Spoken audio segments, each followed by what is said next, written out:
কোনো শ্রমিকে গিয়ে দেখতেছি বাজার অটো কিনে অটো চালাইতেছে, কোনো শ্রমিকে মনে করেন গিয়ে দেখতেছি বাজারও তরকারি নিয়ে ব্যস্ত আছে, কোনো শ্রমিকে গিয়ে দেখি মুদি দোকান দিয়ে বসে রয়েছে। 8-10 বছর ধরে এই পরিমাণে আমরা বেতন পাই, বাজারের সাথে আমাদের চলাফেরা খুব কষ্ট হয়ে যায়।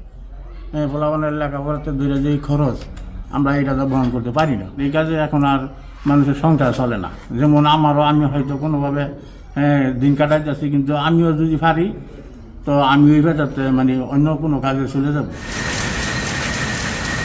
সময়ের ব্যবধানে হস্তচালিত তাঁতের স্থান দখল করে নিয়েছে বৈদ্যুতিক তাঁত মেশিন।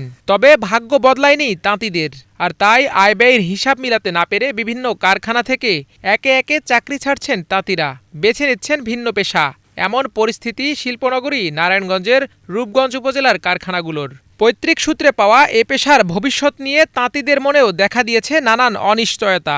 তাদের সন্তানরাও চান না সেই তালিকায় নাম লেখাতে। আমি যে কাজটা করি এই কাজটা আমার ছেলে সন্তান যারা আছে তারাও করো, কিন্তু তাদেরকে আমিও আনতে পারতেছি না, তারাও আসতেছে না। তারা বলে যে আব্বু আমি যে আপনার কাজটা করবো, আপনি যখন বৃদ্ধ হয়ে যাবেন আপনাকে টানতে হবে আমাকে, কিন্তু আমাকে কে টানবে? তাঁতি গো প্রতি যদি সরকার যদি উদয় হয়ে যদি আমাদের বলে যদি চাইতো, তাহলে হয়তো আব্বু এই কাজটা আমি আপনার মতন ভালোবাসতে পারতাম। এ উপজেলায় রয়েছে তাঁতের শতাধিক পাওয়ারলুম কারখানা।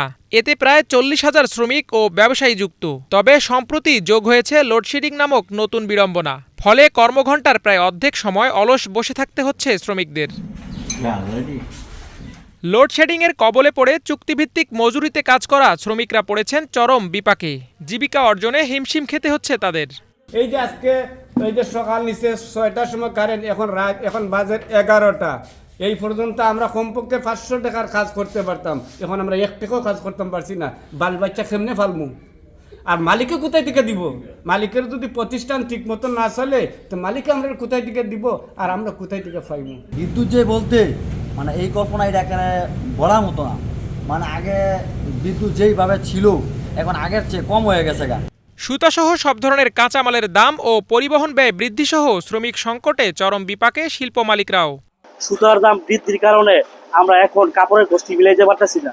গত 5 বছর আগে যে কাপড় যে দামে বিক্রি করছি এখনও সেই দামে বিক্রি করতে হচ্ছে। এখন আগে সুতার ডাইং করতাম 10 টাকা পাউন্ড, এখন সেই সুতার ডাইং করতে হয় 30 টাকা পাউন্ড। এদিকে আবার শ্রমিক সংকটের কারণে আমাদের প্রোডাকশন ওইভাবে আমরা দিতে পারতেছি না। শ্রমিকরা ওরা নতুনভাবে এই পেশে আসতে চাচ্ছে না। বিদ্যুতের চলমান সংকট দূর হবে এমন আশ্বাস পল্লী বিদ্যুৎ সমিতির। এখন একটু সাময়িক সমস্যার জন্য লোডশেডিং কিছুটা হচ্ছে। এই পরিস্থিতি মানে সামনে 2-1 দিনের মধ্যে ইনশাল্লাহ উন্নতি হবে।